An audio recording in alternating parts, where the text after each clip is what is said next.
What's up, everybody? It's your boy Adam once again for hashtag homeless. We're on day 36 now, and yeah, the winter weather in Western New York is gone. In fact, unfortunately, the TV news was on this morning. I don't watch any of that garbage. Those people are so irrelevant these days. I read the news. I don't watch it on TV. I don't watch a teleprompter reading bimbo telling me what's going on in the world when she's not even a real reporter. She's just someone sitting there reading a teleprompter and telling us what they told her to tell us. But I did hear them saying, red alert, dangerous heat wave, stay in your homes, don't go outside. It's so dangerous out. Record smashing heat wave and just all this like Chicken Little, the sky is falling nonsense. I've lived in Western New York. I lived in Western New York up until I was about 18 years old. And then I've still spent plenty of time in this part of Western New York since. And I lived in Pittsburgh, and they do the same thing there. So back when I was younger, we would go through the same kind of thing, pretty much every year, except we had a different word for it back then. And back then we used to just call it summer. Summer. It gets hot in the summer. But now, no matter what the weather's doing, it's just doom and gloom and Fox News red alert and all this garbage. And they're always telling you the same thing. Stay in your homes, don't go outside. Try to stay cool, but don't use your electricity. Don't turn on your air conditioner. Because we can't ruin the planet by, running your AC all day. Oh, heaven forbid. Even though we want you driving electric cars and we want you to get rid of your gas stoves, but we don't want you running your electric bill up. These people are such hypocrites. They're liars. They're just a bunch of fearmongers. It's so ridiculous when you're unplugged from the Matrix and you're just walking around watching all these lemmings everywhere. Obey, do what you're told. Shut up, slaves. Go home and stay in your homes. Watch the TV. Don't go outside. Don't question what we tell you. Because in the middle of winter, they're going to be doing the same thing. It's too cold. Don't go outside. And then, before the election, they're going to come up with some scam disease and stay indoors. Don't come out of your house. Stay home alone with your masks on your face, you stupid slaves. And so, that's what they do. And so I'm outside enjoying the heat. Like I said, when I was a kid, we used to call this summer. It was about 90 degrees this week. That's normal. That's normal for this part of the country. It happens every year. Pay attention. But they have these news stories in the queue, all ready to go. Oh, it's too hot this week. It's your fault. It's cow farts. It's you stupid slaves are using too much electricity. Al Gore, he's all out there telling you not to use electricity and to eat bugs and all this other stuff. Al Gore's electric bill is $3,000 to $4,000 a month at his mansion. So, you know what? Don't listen to these hypocrites. They're just full of trash. They're trash. So there you go. There's 4 minutes worth of politics to start out the day, and I'm moving on. Don't really have a lot going on today. I have to go to social services again. But once again, I go early. I try to get there right on time or just a few minutes early so that I'm one of the first people in line. I should be in and out the door in 15 minutes, but I've got an hour and a half between now and then, and I just didn't want to sit at the shelter and wait for that. I'm here at the park. There's some ducks. There's some nature going on. It's peaceful. It's quiet right now. And it's a good place to be. I'm cool with that.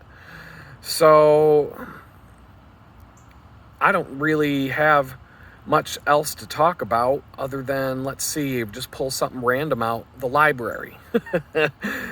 When I look at the troll comments, one of the comments that people keep making over and over again, and the point I was making, and I've said this before,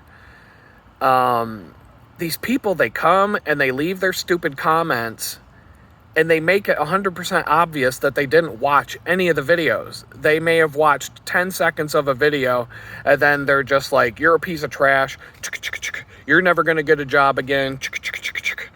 You know, look what you did, you dummy. Ha, ha, ha. I'm glad that you're suffering. You know, whatever. But one of the comments that I swear there's at least a dozen of these over the last week. Why don't you try going to the library? They usually have free Wi-Fi. And I'm like, if you had watched any of these videos, any of them, I'm pretty sure this is video number 34. And I guarantee you in every single video that I've posted, I talk about going to the library to use the free Wi-Fi.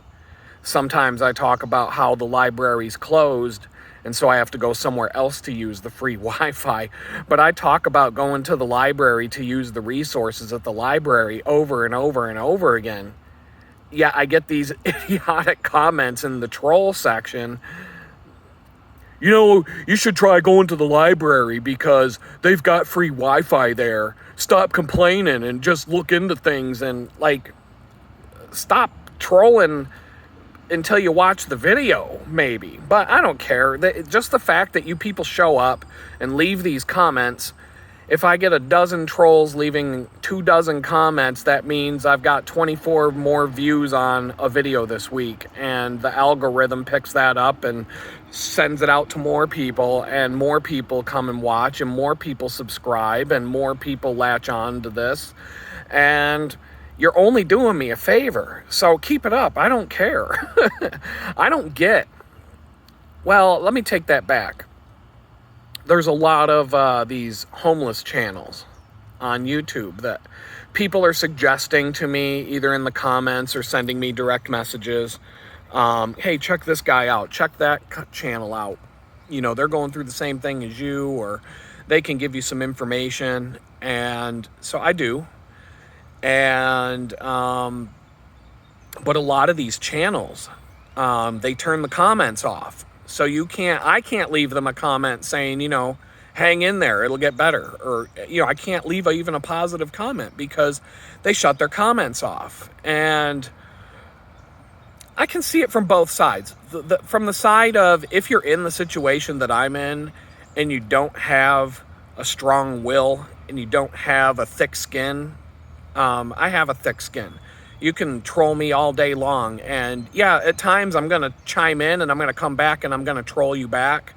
But for the most part, I'm ignoring you. And at the end of the day, whether I respond or not, I don't care. I flat out do not care what anybody thinks. We'll talk about that more in a minute. But sometimes I think people in the situation, you know, that people have been homeless for a while, every time they sign into YouTube and they see 30 comments, get a job, you lazy piece of trash, and, you know, you probably smell like ass, and, you know, if you weren't so lazy, you wouldn't be in the situation, and stop freeloading off of us taxpayers with your EBT cards and your free food, and, you know, all the different comments that people leave probably get under some people's skin to the point where they're just like, you know what, I'm going to turn this off. My personal opinion is I won't turn that stuff off. I'm not censoring the comments. I don't believe in censorship.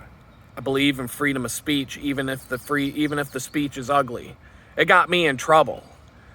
You know, they say you can't yell fire in a crowded movie theater. That pushes the freedom of speech too far. Well, I pushed my freedom of speech too far. And I paid a pretty heavy price for that I'm still paying for right now. You know, as a warning to all of you, you could you push it too far and you're gonna see what happens. So I won't shut off the comments. It would be hypocritical for me to come out here and put myself out there and be talking to you and pretty much the whole world, anybody that wants to go to YouTube and watch this stuff. It would be pretty hypocritical for me to sit here and just spew out whatever comes out at you guys and not be willing to take the words that come back. So I won't shut them off. I won't shut the comments off. I encourage the trolls to come in droves. Come one, come all. You're only making me stronger. You're only making this channel grow. So please get all your troll buddies together and come march to the walls. Put those comments up. Get it, even the thumbs down, they help. I'm telling you. It does not matter what you people do. As long as you do something, you're helping me. So thank you for your support. Getting back to the different channels. So there was this channel that somebody suggested to me, and I think the guy's channel's name is The Epic of Friar Tuck. EPOCH, The Epic of Friar Tuck. And this guy, I started watching his videos after his channel was suggested to me, and this guy's been homeless for a bit, and homeless in multiple cities. I don't know his whole story. I don't want to speak about what I don't know, but I've watched at least 3 or 4 of this guy's videos, and he's got real experience. I'm just a noob when it comes to being homeless, and technically my experience with this is way different than a lot of other people's, and I'm fully aware of that. I've had troll people show up saying, "You're not a real homeless guy." Well, so what do I have to go through, or what do I have to experience in order to be a bona fide, certified, legitimate homeless guy? I don't know. I don't have a home. I'm living in a homeless shelter. I'm eating off of an EBT card, and I don't have a job or any income or even any money at this point. So, what else? What other qualifications do I need to get my official "you are officially homeless" certification? I don't know, man. But let's see. So this guy, Friar Tuck, he's talking about, he had all these videos about why people don't stay in the homeless shelters. And, this is a real legitimate homeless guy. He has all the certifications, and he's passed all of the tests, and he is he has all the certifications. He has the documents to prove it. So he's talking about the same thing I'm talking about with these homeless shelters. And some of the stories that he's talking about kind of made me, it showed me that I'm really not in that bad of a place, because I'm not dealing with some of the stuff that he's dealt with in some of these other places, in terms of just how dirty they can be, how nasty they can be, how mean the people that run them can be to the homeless. Your personal property not being safe, being stolen, being told that you have to leave your bag by the front door, and you're not even allowed to bring your stuff in, and they're not going to put it anywhere secure for you, and you're in a building with 100 or more people, and anybody, they don't know whose bag is whose, and anybody could just walk up, take your backpack, walk out the door, and have your stuff. That's a big, if that were the case for me, I would not do it. I have some valuable things with me that I'm using to try and get back on my feet. And I would rather live out in the woods and know that stuff is safe. My equipment, my electronic equipment that I'm carrying, because I'm using it to get back on my feet. And if that was missing, if that was stolen from me, I would be in some serious trouble. The free computers at the library aren't going to have the software I need in order to get past this problem. So I will defend that. I would rather live out in the woods under a tarp in a hammock, knowing that I have the means to keep my equipment dry. I would rather do that than just leave it somewhere for someone to pick up and walk off with. Now, in my situation, that's not the case. I have they have safe storage where I'm at right now, so that's not a problem. But he talks about how he was talking about one place that he went to where they make you stay in the building for the first 30 days you're there. Now, if you're homeless and you need a place to stay, but you're trying to get back on your feet, what good is that doing you to be locked in a building for 30 days? That's basically like you've just gone and checked yourself into prison. If this place that I'm at right now told me I have to stay in the building for 30 days before I'm allowed to go out and do things and look for a job, etc., I would just turn around and say, no thanks, I'm good. I'll go live in the woods. That would not even be an option in my book. But for that 30 days, these places are getting money from the government for you to be there. And so if they force you to stay there for 30 days, they're getting, it's like they're just keeping the beds full, and they're getting that money coming in from the government. And, he also talks about, and I've kind of touched on this, I've seen with my own eyes, and I've known this before because, I've always been interested in political things and just issues, and I've always paid attention. But now I see it with my own eyes that these systems, these helping people systems are designed to suck you into that system and then trap you there and to make you completely dependent on them. And because the government knows that when you are completely dependent on them for your survival, now they can control you, or at least they think they can. I'm not someone that can be controlled. I'll take advantage of the situation in terms of if somebody's going to offer me some free food, a roof over my head, a way to take a shower, and to kind of give me a home base to try to get back on my feet, I'll take advantage of whatever is available. But if it crosses the line where they're actually getting in the way of me accomplishing what I need to accomplish, I'll walk away from it in the snap of a finger. I don't have a problem with that. And I will find a way, and it won't even be me. God will tell me if it's time to do this or that, and he'll protect me. And if I have to walk away from something like that, he'll put something in my path that will allow me to survive and get to the next thing. So I'm not even worried about it. But it was kind of refreshing to hear stories from a certified, bona fide, legitimate homeless guy, because I'm not one of those, according to a lot of the trolls.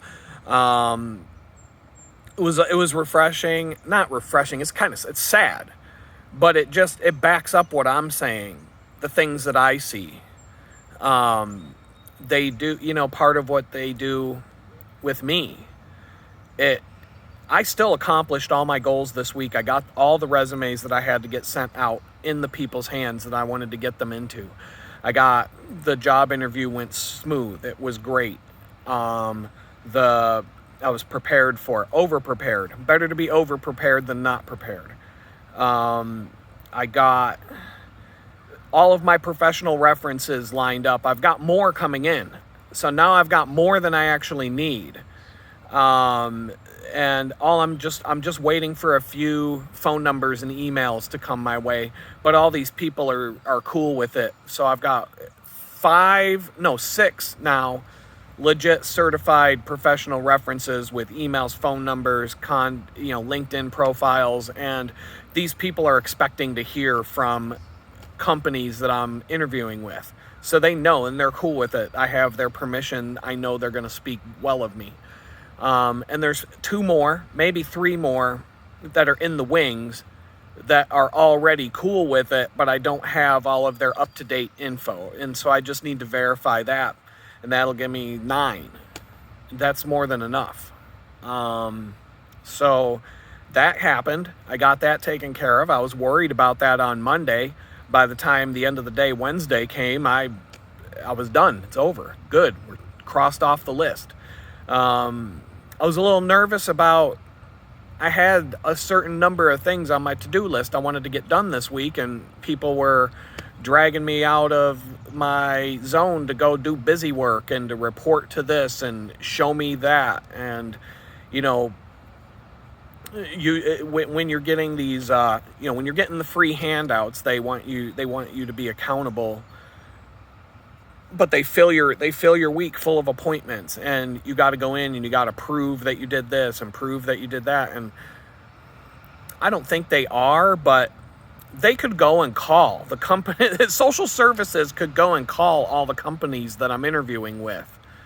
And yeah, for some of these jobs that I'm interviewing for, if they get a phone call from social services and say, hey, this homeless guy who's collecting welfare told us that he had an interview with you guys this week. Is that true? We're just checking up to see. That's not gonna do me a solid on those interviews if they do that.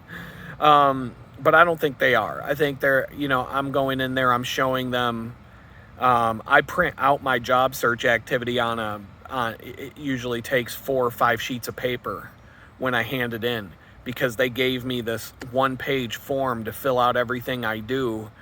And it's not enough room it's one of those forms, paper printed forms, where the fields aren't big enough for the stuff that you need to write. If you're actually doing what you're supposed to do, you won't have enough room to write the stuff down on this sheet.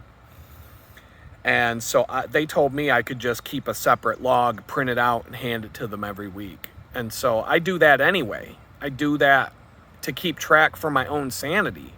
I need to know who I talk to and when, so that if I go 3 months after sending a resume and I get some phone call back, I'm not sitting there saying, who's that?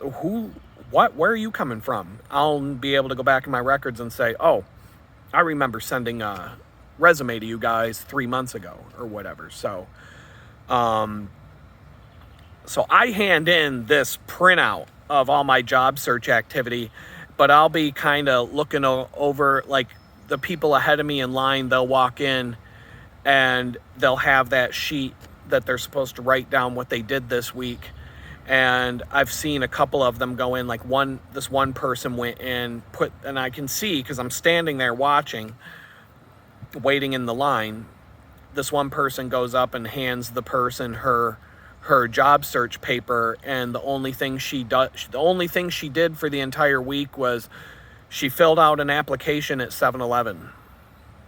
And then next week her plan was to follow up and go back into 7-Eleven and see if they want to hire her. And that was all. And then the woman behind the glass, she looks at it and she goes, okay, fine, signs off and says that she did the minimum required work, even though they tell me that the minimum requirement is to apply for 13 jobs and to spend 20 hours on your job search that you can document. But I see, like I said, they tell me that, but then I see people go in there. They applied to one job. She was in 7-Eleven buying some candy bars, got a job application, filled it out, and wrote that down on the sheet and said, okay, I'm good for the week. And then when she goes in to turn that in, they just sign off on it and say, okay, you're good. Whatever. So I don't feel like I'm going to have any problems with them, because they're not used to someone coming in and actually caring and trying. But it's kind of a pain. I'm like, can't I just email this to somebody? Can't I just, it's 2024. Can't we do this can't I just go to the library and send this to you and get back to what I'm doing today? I don't know. But yeah, I'll talk about the library for a minute and then I'm going to go. So because so many people say, you should look into the library because a lot of the libraries have Wi-Fi, you should know this. Well, I do know this and I talk about it in every video, but not only does the local library here in Jamestown have Wi-Fi, They have desks and chairs and power outlets, desks with power outlets built into them everywhere.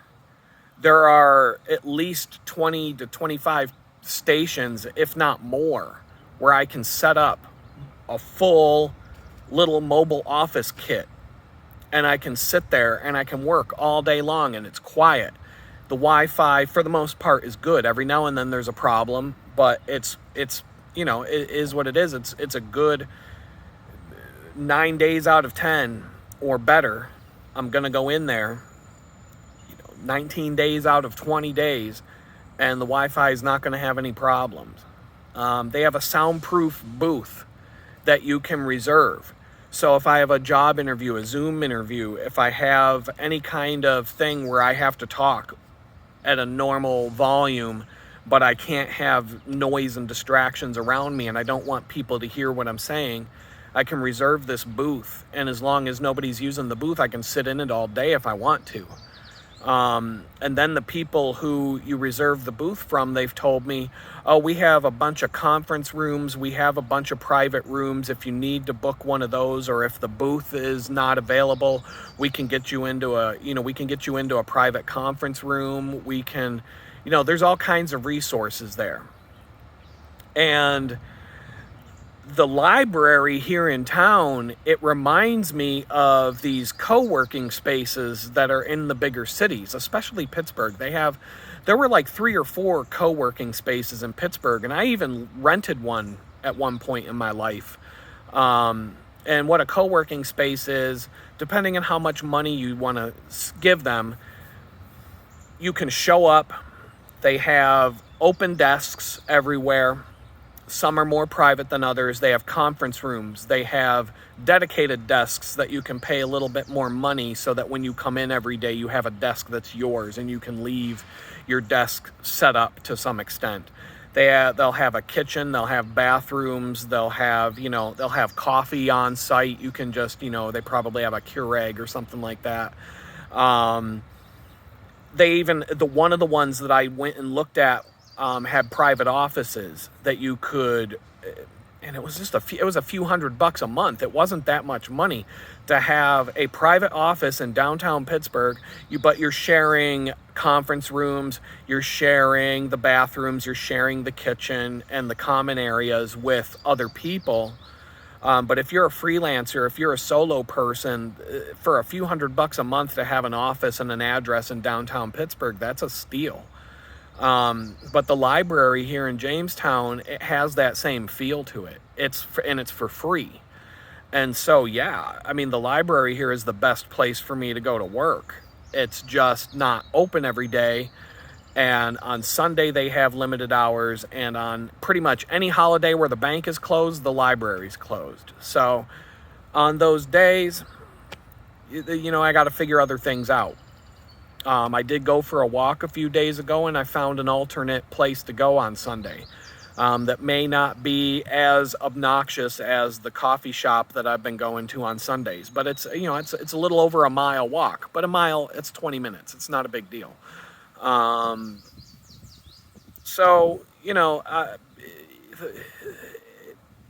This whole situation sucks. But I'm going to use whatever resources are available. I'm not going to give up. And the fact that I'm not going to give up means that I'm going to be successful one of these days. It may not be next week, but it's coming. And when it comes, it's going to be great. Lord willing. And, because if God's on my side, then no weapon formed against me is going to prosper. So I'll just keep that in mind, and I'll talk to you guys tomorrow.